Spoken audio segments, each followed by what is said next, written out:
बच्चों, कनेक्टेड में आपका स्वागत है।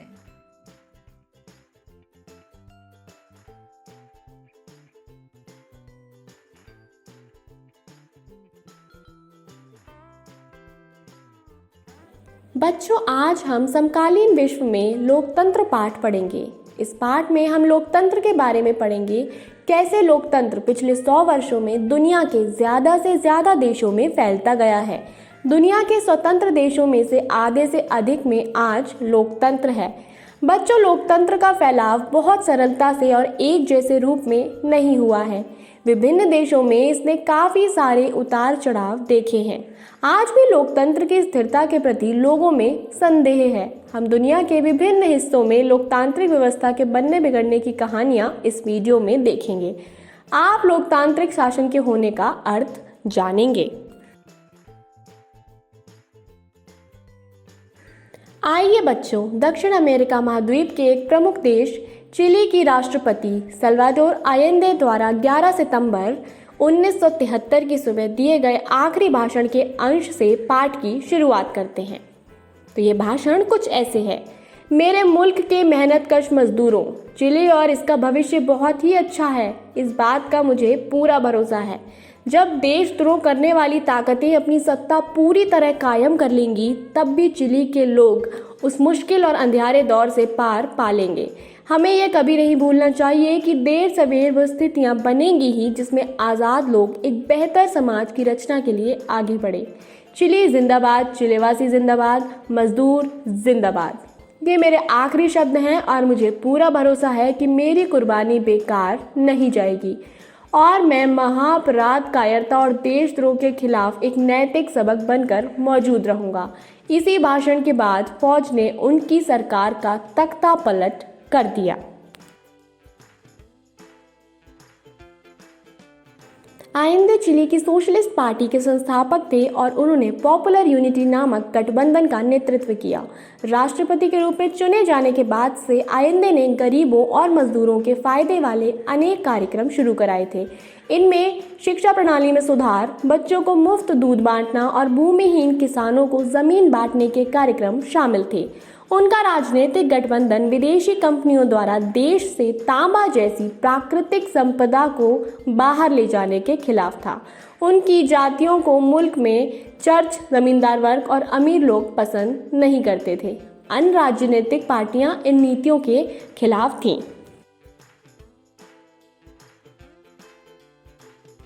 11 सितंबर 1973 को आयेंदे को पता चला कि नौसेना के एक समूह ने बंदरगाह पर कब्जा कर लिया है। जब शिक्षा मंत्री अपने कार्यालय पहुंचे तो सेना के लोगों ने उन्हें ही गिरफ्तार कर लिया। सेना के अधिकारियों ने रेडियो के माध्यम से घोषणाएं की और राष्ट्रपति से पद छोड़ने को कहा। आयेंदे ने इस्तीफा देने या देश से बाहर चले जाने से इनकार किया। फौज कुछ करती इसके पहले ही उन्होंने रेडियो पर अपना वह संदेश दिया जिसके कुछ अंश हमने अभी आपके सामने पढ़े। फिर फौज ने राष्ट्रपति के निवास को घेर लिया और उस पर बम बरसाने लगी।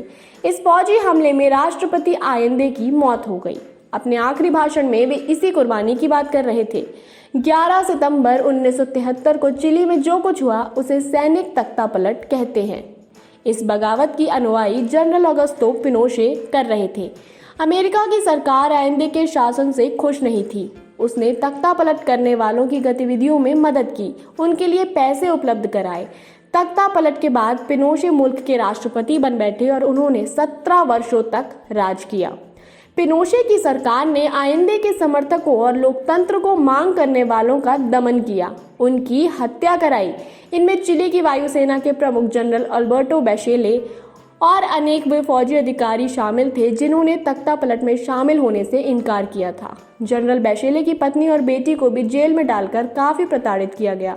सेना ने 3 से ज्यादा लोगों को मौत के घाट उतार दिया। काफी सारे लोग लापता हो गए। कोई नहीं जानता कि उनका क्या हुआ। साल 1988 में पिनोशे का सैनिक शासन समाप्त हो गया। जब उन्होंने जनमत संग्रह कराने का फैसला किया, उन्हें भरोसा था कि लोग उनके शासन को जारी रखने के पक्ष में मतदान करेंगे, लेकिन चिली के लोगों ने अपनी लोकतांत्रिक परंपरा को भुलाया नहीं था। उन्होंने भारी बहुमत से पिनोशे की सत्ता को ठुकरा दिया।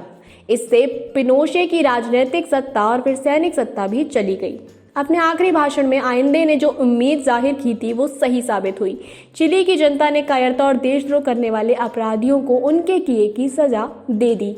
इसके बाद से अभी तक चिली में 4 चुनाव हो चुके हैं और विभिन्न दल एक दूसरे से मुकाबला करते हुए जीत हार रहे हैं। धीरे धीरे शासन में सेना की भूमिका खत्म होती गई है। बाद में आई सरकारों ने पिनोशे के राज में हुई गड़बड़ियों की जांच के आदेश दिए हैं। इन जांचों से पता चलता है कि पिनोशे सरकार क्रूर और भारी भ्रष्टाचारी थी। पिनोशे सरकार ने जनरल बैशेले की पत्नी के साथ साथ उनकी जिस बेटी को जेल में डाला वही लड़की मिशेल बैशेले आज चिले की राष्ट्रपति है और जनवरी 26 से सत्ता संभाल रही है। समाजवादी रुझान वाली मिशेल पेशे से डॉक्टर हैं और लैटिनी अमेरिका में रक्षा मंत्री के पद पर आने वाली पहली महिला हैं। राष्ट्रपति के चुनाव में उन्होंने चिली के सर्वाधिक धनी व्यक्तियों में जाने वाले व्यक्तियों को हराया। चिली में लोकतंत्र के पतन और उत्थान की इस कथा को हम उनके ही भाषण के एक अंश से समाप्त करते हैं। चूंकि मैं नफरत का शिकार बनी थी, इसलिए मैंने अपना ये जीवन नफरत को खत्म करने, सहनशीलता और समझदारी के साथ साथ प्रेम को बढ़ाने के प्रति समर्पित कर दिया है।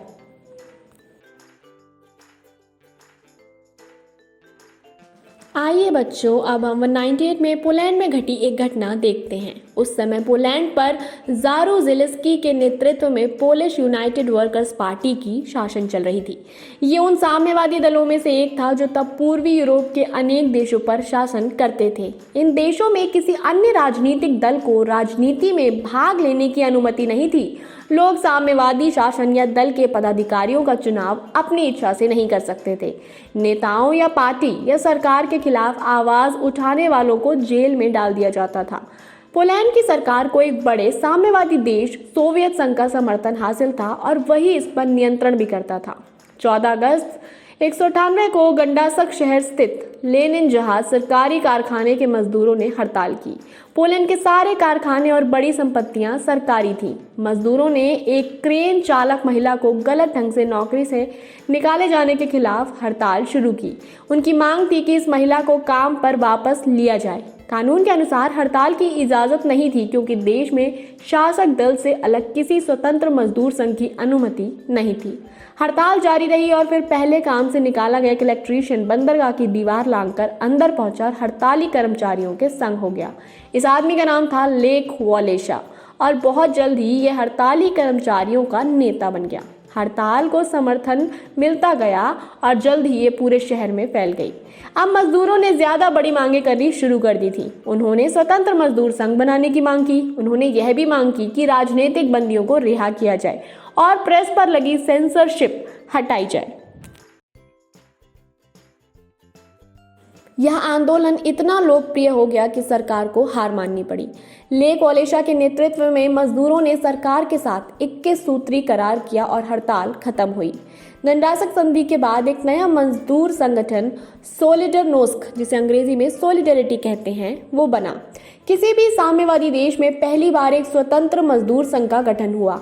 1 वर्ष के अंदर ही सोलिडेरिटी का विस्तार पूरे देश में हो गया और इसकी सदस्य संख्या 1 करोड़ के करीब पहुंच गई। सरकार के कुप्रबंधन और भ्रष्टाचार की व्यापकता के किस्से सामने आने से सत्ता में बैठे लोगों की परेशानियां बढ़ती गईं। जनरल जारूजेलेस्की के नेतृत्व वाली सरकार एकदम बौखला गई और उसने दिसंबर में मार्शल लॉ घोषित कर दिया। सोलिडेरिटी के हजारों सदस्यों को जेल में डाल दिया गया और संगठन बनाने, विरोध करने और अभिव्यक्ति की आज़ादी फिर से छीन ली गई। 1988 में सोलिडेरिटी ने फिर से हड़तालें करवाईं और लेख वॉलेशा ने इसकी अगुवाई की। इस समय पोलैंड की सरकार पहले से कमजोर थी। सोवियत संघ की मदद का भी पहले जैसा भरोसा न था और अर्थव्यवस्था में भी तेजी से गिरावट आ रही थी। लेख वॉलेशा के साथ समझौता वार्ता का एक और दौर चला और अप्रैल 1989 में जो समझौता हुआ उसमें स्वतंत्र चुनाव कराने की मांग मान ली गई। सोलिडेरिटी ने सीनेट के सभी सीटों के लिए चुनाव लड़ा और उसे 99 सीटों पर सफलता मिली। अक्टूबर 99 में पोलैंड में राष्ट्रपति पद के लिए पहली बार चुनाव हुए जिसमें एक से ज्यादा दल हिस्सा ले सकते थे। लेख वॉलेशा को पोलैंड का राष्ट्रपति चुना गया।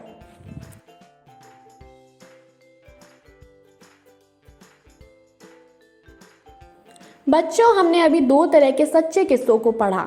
चिली का मामला आयंदे की लोकतांत्रिक सरकार को हटा के पिनोशे की अलोकतांत्रिक सरकार के कब्जे और फिर से लोकतंत्र की वापसी का है। पोलैंड में हमने एक अलोकतांत्रिक सरकार की जगह लोकतांत्रिक सरकार के आने का किस्सा पढ़ा। आइए अब इन दोनों मामलों में आई दो लोकतांत्रिक सरकारों की तुलना करें। चिली के पिनोशे शासन और पोलैंड के साम्यवादी शासन में काफी अंतर है। चिली में सैनिक तानाशाह का राज था, जबकि पोलैंड में एक पार्टी का राज था। पोलैंड की सरकार का दावा था कि वो मजदूर वर्ग की ओर से शासन चला रही है। पिनोशे ने ऐसा कोई दावा नहीं किया और खुलेआम बड़े पूंजीपतियों को लाभ पहुंचाया।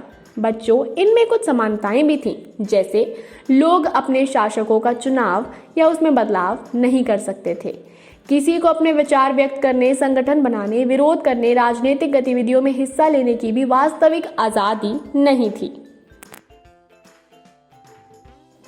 इसी प्रकार ऊपर की तीनों लोकतांत्रिक सरकारों का नजरिया आर्थिक और सामाजिक मामलों के प्रति एक जैसा नहीं रहा है। वो तीन सरकार इस प्रकार हैं: आयंदे की चिली सरकार, वालेशा की पोलिश सरकार और मिशेल की चिली सरकार। आयंदे ने अर्थव्यवस्था को नियंत्रित और निर्देशित ढंग से चलाना पसंद किया, जबकि वालेशा चाहते थे कि बाजार सरकारी दखल से मुक्त हो। मिशेल की सरकार कुछ मध्यमार्गी रास्ता अपनाने वाली है। फिर भी इन तीनों सरकारों की कुछ विशेषताएं समान थीं।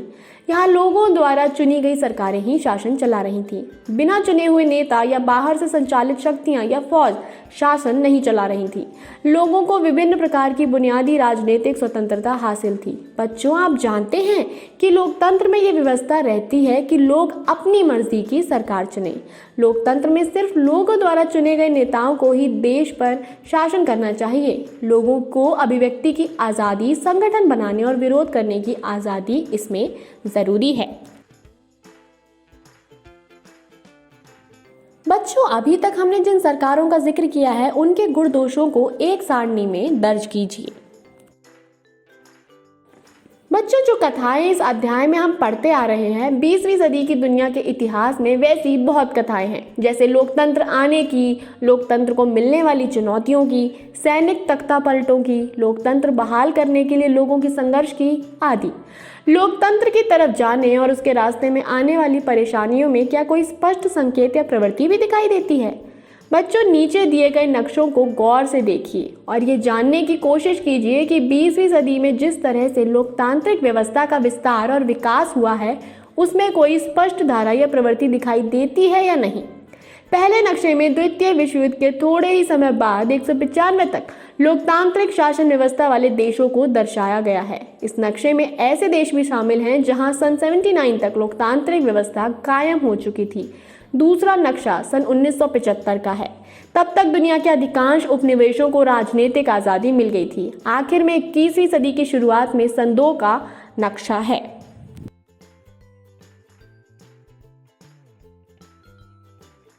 इन नक्शों को पढ़ने से जो मुख्य मुद्दे उभरे हैं उनका सार संक्षेप में लिख लें।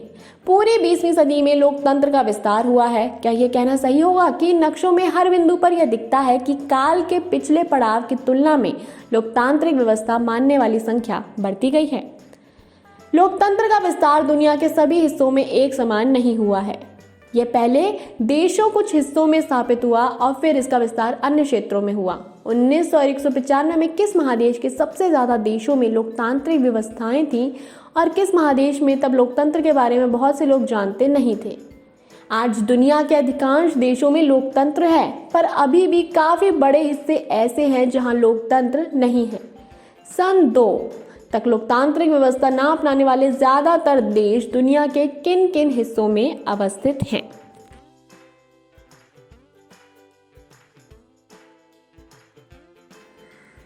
बच्चों, आधुनिक लोकतंत्र की कहानी कम से कम 2 सदी पहले शुरू हुई। आपने 1789 की फ्रांसीसी क्रांति के बारे में पढ़ा होगा। इस जन विद्रोह में फ्रांस में टिकाऊ और पक्के लोकतंत्र की स्थापना नहीं की थी। पूरी 19वीं सदी भर फ्रांस में बार बार लोकतंत्र को उखाड़ फेंका गया और बार बार इसे बहाल किया गया। लेकिन फ्रांसीसी क्रांति ने पूरे यूरोप में जगह जगह पर लोकतंत्र के लिए संघर्षों की प्रेरणा दी। ब्रिटेन में लोकतंत्र की तरफ कदम उठाने की शुरुआत फ्रांसीसी क्रांति से काफी पहले ही हो गई थी, लेकिन वहाँ प्रगति की रफ्तार काफी कम थी। 18वीं और 19वीं सदी में राजनीतिक घटनाक्रमों ने राजशाही और सामंत वर्ग की शक्ति में कमी कर दी थी। फ्रांसीसी क्रांति के आसपास ही उत्तर अमेरिका में स्थित ब्रिटिश उपनिवेशों ने 1776 में खुद को आज़ाद घोषित कर दिया था। अगले कुछ ही वर्षों में इन उपनिवेशों ने साथ मिलकर संयुक्त राज्य अमेरिका अर्थात आधुनिक अमेरिका का गठन किया। 1787 में उन्होंने एक लोकतांत्रिक संविधान को मंजूर किया, लेकिन इस व्यवस्था में भी मतदान का अधिकार पुरुषों तक ही सीमित था।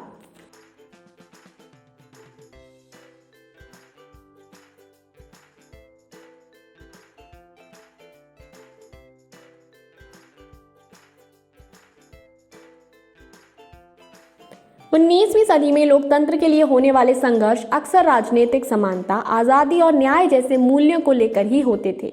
एक मुख्य मांग यह रहा करती थी कि सभी वयस्क नागरिकों को मतदान का अधिकार हो। यूरोप के जो देश तब लोकतांत्रिक व्यवस्था को अपनाते जा रहे थे, वे भी सभी लोगों को वोट देने की अनुमति नहीं देते थे। कुछ देशों में केवल उन्हीं लोगों को वोट का अधिकार था जिनके पास संपत्ति थी। महिलाओं को वोट का अधिकार मिलता ही नहीं था। संयुक्त राज्य अमेरिका में पूरे देश में अश्वेतों को 1965 तक मतदान का अधिकार नहीं था। लोकतंत्र के लिए संघर्ष करने वाले लोग सभी वयस्कों, औरत या मर्द, अमीर या गरीब, श्वेत या अश्वेत को मतदान का अधिकार देने की मांग कर रहे थे। इसे सार्वभौमिक वयस्क मताधिकार कहा जाता है। आप नीचे दी गई सारणी में ये देख सकते हैं कि 19वीं शताब्दी तक न्यूजीलैंड ही अकेला ऐसा देश था जहां के हर वयस्क व्यक्ति को मतदान का अधिकार प्राप्त था। दूसरी ओर आप ऊपर दिए गए नक्शे पर गौर करेंगे तो पाएंगे कि 20वीं सदी के शुरू में अनेक देशों को भी लोकतांत्रिक बताया गया है। तब इन देशों में लोगों की एक बड़ी संख्या सरकार का चुनाव करती थी। इन लोगों में अधिकांश पुरुष ही होते थे। यहाँ अनेक तरह की राजनीतिक आज़ादी भी मिल गई थी। यूरोप, उत्तरी और दक्षिणी अमेरिका के यही देश आधुनिक लोकतंत्र का पहला समूह बनाते हैं।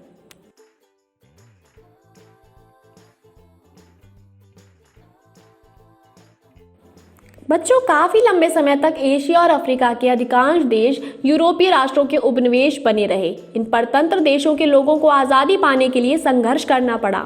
यह लड़ाई अपने औपनिवेशिक शासकों से आज़ादी की ही नहीं थी, इसमें अपना नेता खुद चुनने की इच्छा भी शामिल थी। हमारा देश उन थोड़े से परतंत्र देशों में एक था जहां लोगों ने औपनिवेशिक शासन से मुक्ति के लिए राष्ट्रीय संघर्ष किया। इनमें से अनेक देशों ने दूसरे विश्व युद्ध के तत्काल बाद लोकतांत्रिक शासन व्यवस्था अपना ली। भारत ने 1947 में आज़ादी हासिल की और एक गुलाम देश से लोकतांत्रिक देश बनने की राह पर चल पड़ा। यहाँ आज तक लोकतंत्र बना हुआ है और फल फूल रहा है। उपनिवेश रहे अधिकांश दूसरे देशों का अनुभव अच्छा नहीं रहा है। तो आइए बच्चों, पश्चिमी अफ्रीका के देश घाना का उदाहरण लेते हैं, जो कि एक उपनिवेश रह चुका है। यह ब्रिटिश उपनिवेश था और तब इसका नाम गोल्ड कोस्ट था। ये 1957 में आज़ाद के साथ अफ्रीका के सबसे पहले आज़ादी पाने वाले देशों में शामिल हो गया। इससे अनेक अफ्रीकी देशों को आज़ादी के लिए संघर्ष करने की प्रेरणा मिली। एक सुनार के पुत्र और शिक्षक रहे देश की आज़ादी की लड़ाई में सक्रिय भूमिका निभाने वाले नक्रुमा घाना के पहले प्रधानमंत्री और फिर राष्ट्रपति बने।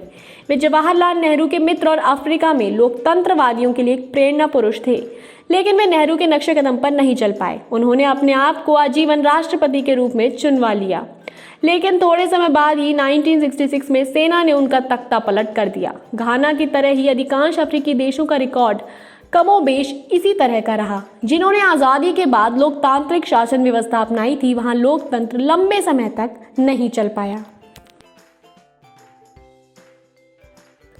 बच्चों, लोकतंत्र की दिशा में ज्यादा तेजी से कदम उठाने का सिलसिला लातिनी अमेरिका के अनेक देशों में लोकतांत्रिक व्यवस्था की बहाली के साथ 1998 के बाद शुरू हुआ। फिर एक दशक में सोवियत संघ के बिखराव के साथ ये प्रक्रिया और तेज हुई। पोलैंड वाली कथा से हमने जाना कि सोवियत संघ का अपने पड़ोसी पूर्वी यूरोपीय साम्यवादी देशों पर नियंत्रण था। 1989 और 1999 के दौर में पोलैंड और उनके अनेक दूसरे देश सोवियत नियंत्रण के बाहर हो गए। उन्होंने लोकतांत्रिक शासन प्रणाली अपनाई। आखिरकार 1991 में सोवियत संघ खुद भी बिखर गया। सोवियत संघ के सभी 15 गणराज्य स्वतंत्र देशों के रूप में सामने आए। इनमें से अधिकांश ने लोकतांत्रिक शासन व्यवस्था ही अपनाई। अब पूर्वी यूरोप पर से सोवियत नियंत्रण की समाप्ति और सोवियत संघ के टूटने का दुनिया के राजनीतिक नक्शे पर बहुत बड़ा प्रभाव पड़ा।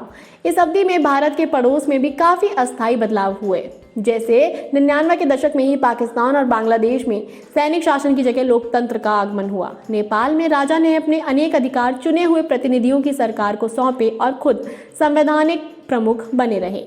1999 में जनरल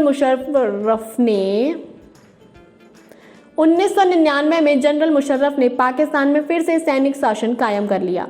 25 में नेपाल के नए राजा ने चुनी हुई सरकार को बर्खास्त कर दिया और पिछले दशक में लोगों को दी गई राजनीतिक आज़ादी को समाप्त कर दिया। लेकिन 2006 में फिर लोकतांत्रिक शक्तियों की विजय हुई। राजा को संसद की बैठक बुलानी पड़ी और संसद ने राजा की शक्तियों को घटाकर उसे सिर्फ नाम मात्र का शासक बना दिया।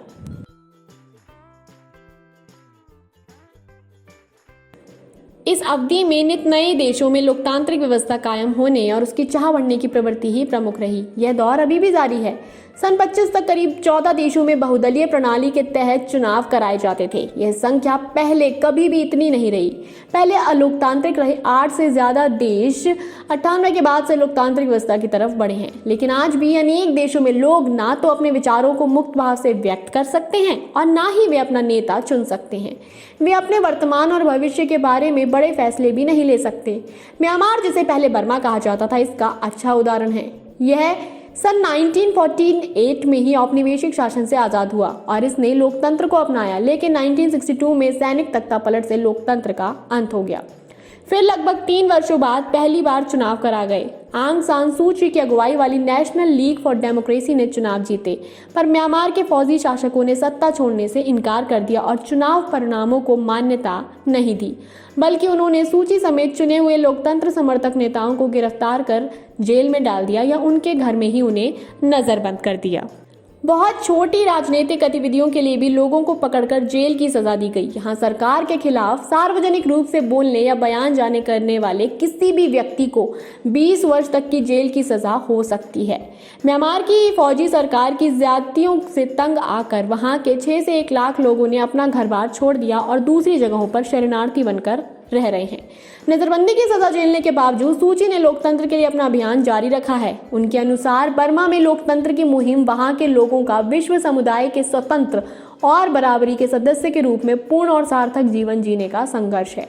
उनके संघर्ष को अंतर्राष्ट्रीय स्तर पर मान्यता मिली है। उन्हें नोबेल शांति पुरस्कार भी मिला है। फिर भी म्यांमार के लोगों का अपने देश में लोकतांत्रिक सरकार कायम करने का संघर्ष समाप्त नहीं हुआ है। बच्चों, अब आप लोकतंत्र के विस्तार के विभिन्न चरणों की पढ़ाई पूरी कर चुके हैं। अब आप में से सब इसके विषय में एक एक बिंदु बताइए। फरीदा, हमने जाना कि लोकतंत्र का विस्तार अधिक से अधिक इलाकों में और दुनिया भर के देशों में हो रहा है।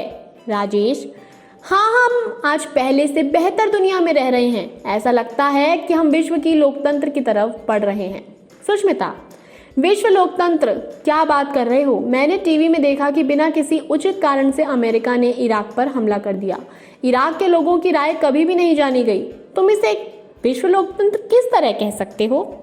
फरीदा, मैं विभिन्न देशों के बीच आपसी संबंधों की बात नहीं कर रही हूँ। मैं इतना भर कह रही हूँ कि अधिक से अधिक देश लोकतांत्रिक व्यवस्था अपनाते जा रहे हैं। राजेश, लेकिन दोनों में अंतर क्या है? अगर ज्यादा देश लोकतंत्र को अपना रहे हैं तो क्या इसका अर्थ यह नहीं है कि दुनिया ज्यादा लोकतांत्रिक हो रही है? आखिर इराक युद्ध भी तो उस देश में लोकतंत्र कायम करने के लिए ही हुआ। सुष्मिता, नहीं, मुझे तो बिल्कुल ऐसा नहीं लगता। अध्यापक, मुझे लगता है कि यहाँ हम दो एकदम अलग चीजों की मिलकर चर्चा कर रहे हैं। फरीदा ने आज की दुनिया के विभिन्न देशों में लोकतांत्रिक शासन कायम होने की बात कही। राजेश और सुष्मिता के बीच किसी अन्य मुद्दे पर मतभेद है। यह मामला विभिन्न देशों के बीच आपसी संबंधों का है। राजेश, ये संभव है कि एक देश के लोगों द्वारा लोकतांत्रिक ढंग से चुने हुए शासक अन्य देशों पर दबदबा कायम करना चाहें। सुष्मिता, जी सर, इराक युद्ध का मामला ठीक यही है। सुरेंद्र, मुझे कुछ भी साफ समझ नहीं आता। हम वैश्विक स्तर पर लोकतंत्र की बात कैसे कर सकते हैं? क्या कोई वैश्विक सरकार है? विश्व का राष्ट्रपति या प्रमुख कौन है? अगर कोई सरकार ही नहीं है तो लोकतांत्रिक या गैर लोकतांत्रिक कैसे हो सकती है? तो बच्चों, इस बातचीत के बाद आपके मन में यह प्रश्न उठ रहा होगा कि क्या पूरी दुनिया में लोकतांत्रिक देशों की संख्या बढ़ने से देशों के बीच आपसी संबंध भी स्वतः लोकतांत्रिक बन जाएंगे?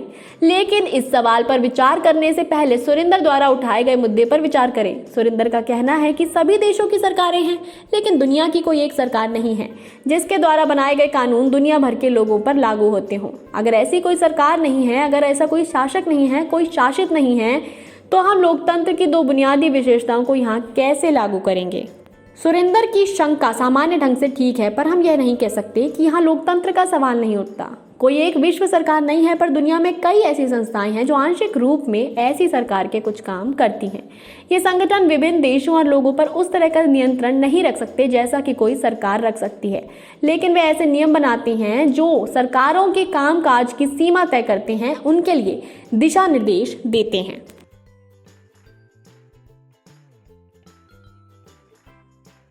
आगे बढ़ने से पहले आइए बच्चों, इन बिंदुओं पर गौर कीजिए। किसी एक देश की सीमा में ना आने वाले समुद्री क्षेत्र के कार्य व्यापार को संचालित करने वाले या सभी देशों को प्रभावित करने वाले पर्यावरण के नुकसान को रोकने के लिए संयुक्त राष्ट्र ने अनेक नियम बनाए हैं जो अधिकांश देशों पर लागू होते हैं। संयुक्त राष्ट्र दुनिया भर के देशों का एक वैश्विक संगठन है जो अंतर्राष्ट्रीय कानून, सुरक्षा, आर्थिक निकाय और सामाजिक समता के मामले में परस्पर सहयोग स्थापित करने में मदद करता है। संयुक्त राष्ट्र के महासचिव इसके मुख्य प्रशासनिक अधिकारी हैं। जब कोई देश दूसरे देश पर गलत ढंग से हमला करता है, तब संयुक्त राष्ट्र की एक संस्था संयुक्त राष्ट्र सुरक्षा परिषद के जिम्मे विभिन्न देशों के बीच शांति और सुरक्षा बनाए रखने की जिम्मेवारी है। यह एक अंतर्राष्ट्रीय शांति दस्ता बनाकर गलती करने वाले के खिलाफ कार्यवाही कर सकती है। जब सरकारों को पैसे की जरूरत होती है तो उन्हें उधार अंतर्राष्ट्रीय मुद्रा कोष देता है। विश्व बैंक भी सरकारों को ऋण देता है। उधार देने के पहले ये संस्थाएं संबद्ध सरकार से अपना हिसाब किताब दिखाने को कहती हैं और उनकी आर्थिक नीतियों में बदलाव का निर्देश देती हैं।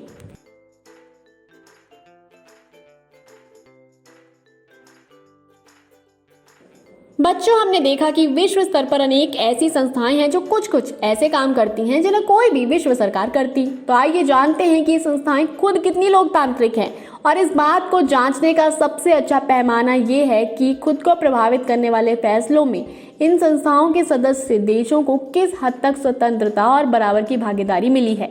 इस परिप्रेक्ष्य में कुछ वैश्विक संस्थाओं के संगठन और कामकाज पर नजर डालनी चाहिए।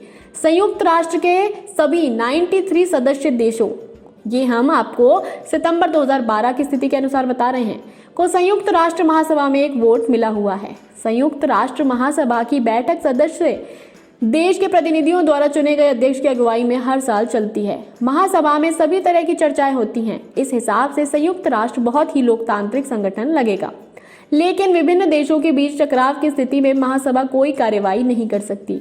संयुक्त राष्ट्र की सुरक्षा परिषद ऐसे महत्वपूर्ण फैसले लेती है। इसके कुल 15 सदस्य हैं, जिनमें 5 स्थायी सदस्य हैं, अमेरिका, रूस, ब्रिटेन, फ्रांस और चीन। बाकी 10 सदस्यों को चुनाव आम सभा 2 वर्षों के लिए करती है, पर असली ताकत 5 स्थायी सदस्यों के हाथ में ही होती है। स्थायी सदस्य, खासकर अमेरिका, संयुक्त राष्ट्र के कामकाज पर होने वाले खर्च का ज्यादातर भाग वहन करते हैं। इन स्थायी सदस्यों को वीटो अधिकार मिला है। अगर कोई भी स्थायी सदस्य देश इस अधिकार का प्रयोग करता है तो सुरक्षा परिषद उसकी मर्जी के खिलाफ फैसला नहीं कर सकती। इसी के चलते संयुक्त राष्ट्र को ज्यादा लोकतांत्रिक बनाने की मांग करने वाले लोगों और देशों की संख्या बढ़ती जा रही है।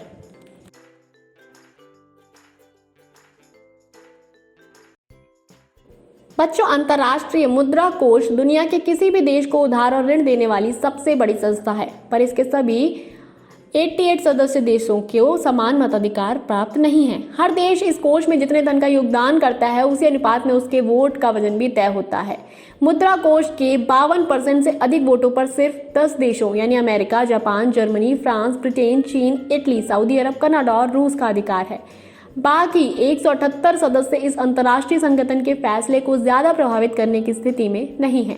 विश्व बैंक में भी वोटिंग की ऐसी ही प्रणाली है। विश्व बैंक का अध्यक्ष हमेशा कोई अमेरिकी नागरिक ही रहा है, जिसका मनोनयन अमेरिकी वित्त मंत्री करते हैं। तो सोचिए, आप उस देश के बारे में क्या कहेंगे जहां कुछ लोगों के लिए सरकार में मंत्री का पद स्थायी रूप से बना रहे और जिन्हें पूरे संसद द्वारा लिए गए फैसले को भी रोकने का अधिकार हो।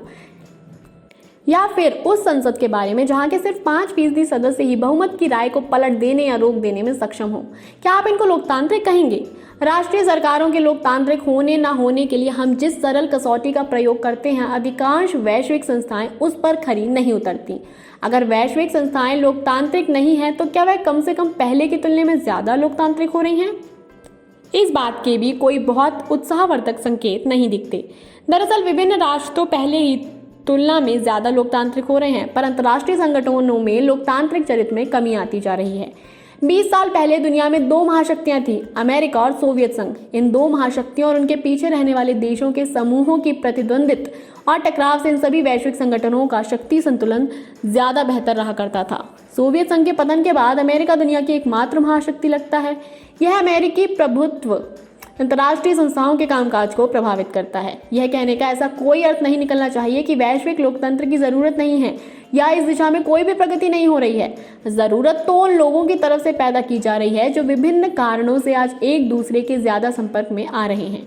पिछले कुछ वर्षों में विभिन्न देशों के लोग अपनी सरकारों की मदद के बिना एक दूसरे के ज्यादा संपर्क में हुए हैं। वैसे ही वैश्विक मामलों में यह पहल भी लोगों के संघर्ष से ही आगे बढ़ी है।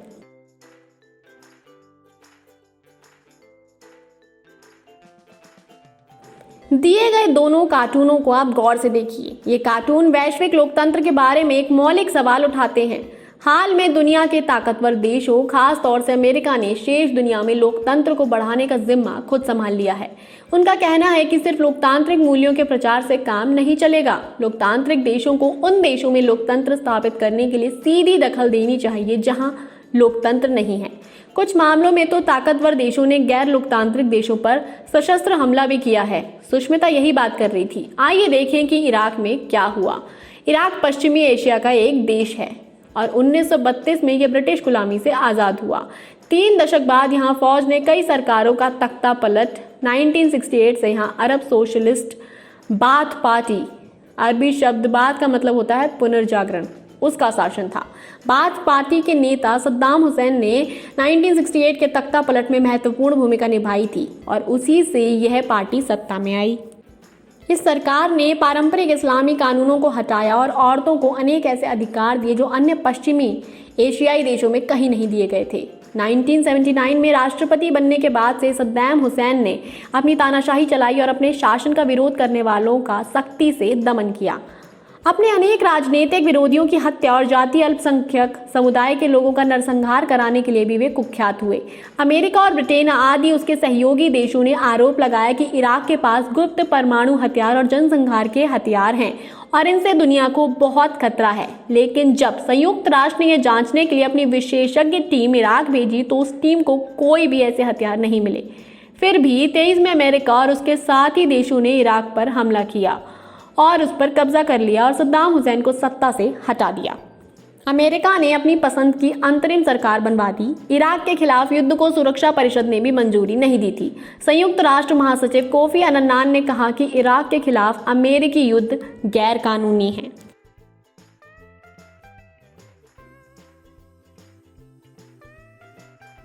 बच्चों, इराक का उदाहरण कई मूलभूत प्रश्न उठाता है जिन पर हमें सोचने की जरूरत है। क्या यह लोकतंत्र को बढ़ावा देने का सही तरीका है? क्या किसी देश में लोकतंत्र की स्थापना करने के लिए किसी लोकतांत्रिक देश को उस देश पर हमला करना चाहिए?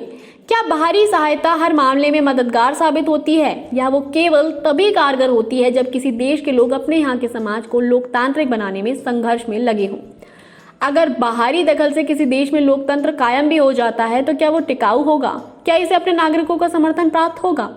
कोई बाहरी शक्ति लोकतंत्र कायम कर दे, क्या यह विचार लोकतंत्र की बुनियादी भावना के एकदम उलट नहीं है?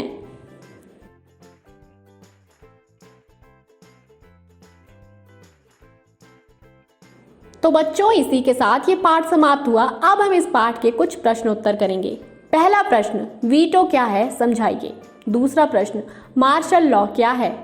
तीसरा प्रश्न, तख्ता पलट से क्या आशय है। चौथा प्रश्न, तानाशाह का क्या अर्थ है। प्रश्न 5, सत्तावादी शासन क्या है। और प्रश्न 6, हड़ताल क्या है, समझाइए। तो बच्चों, ये रहे आपके प्रश्नों के उत्तर। देखिए आप कितना सही समझे हैं। पहला उत्तर, वीटो लैटिन शब्द है जिसका अर्थ है मैं निषेध करता हूँ। किसी देश के अधिकारी को एक तरफा रूप से किसी कानून को रोक लेने के लिए यह एक अधिकार है। उत्तर 2, किसी भी देश में सरकार द्वारा घोषित एक ऐसी न्याय व्यवस्था जिसमें सैन्य बलों को एक क्षेत्र शासन और नियंत्रण करने का अधिकार दिया जाता है। ये जरूरी नहीं है कि मार्शल लॉ पूरे देश में ही लागू हो, किसी भी देश के छोटे से हिस्से में भी ये लगाया जा सकता है। इसे हम सैनिक कानून भी कह सकते हैं। उत्तर 3, तख्ता पलट या राज्य विप्लव। अंग्रेजी, फ्रांसीसी व अन्य भाषाओं में इसे कुडेटा एक छोटे से समूह द्वारा सहसा की गई कार्यवाही, प्रायः सैनिक कार्यवाही द्वारा किसी सरकार को असंवैधानिक तरीके से हटाकर नई असैनिक या सैनिक सरकार बना लेने को कहते हैं। उत्तर 4, वर्तमान समय में तानाशाही या अधिनायकवाद उस शासन प्रणाली को कहते हैं जिसमें कोई व्यक्ति, प्रायः सेनाधिकारी, विद्यमान नियमों की अनदेखी करते हुए डंडे के बल से शासन करता है। उत्तर 5, एक व्यक्ति या राज्य के शीर्ष पर उठने वाले लोगों को एक समूह के सभी लीवरों पर नियंत्रण रखता है, उन्हें प्रतिस्पर्धियों को नहीं देता है। उदाहरण के लिए लोकतांत्रिक चुनावों में किया जाता है। सत्तावादी शक्ति असीमित है। और बच्चों, उत्तर 6, अन्याय अत्याचार के विरोध में कंपनी, मिलों आदि में काम काज बंद कर देना, जैसे कल से हड़ताल चल रही है, उसे हम कहते हैं कि ये संघ हड़ताल पर है। तो बच्चों, आज की कक्षा हमारी यहीं समाप्त हुई। कल मिलेंगे एक नए पाठ के साथ।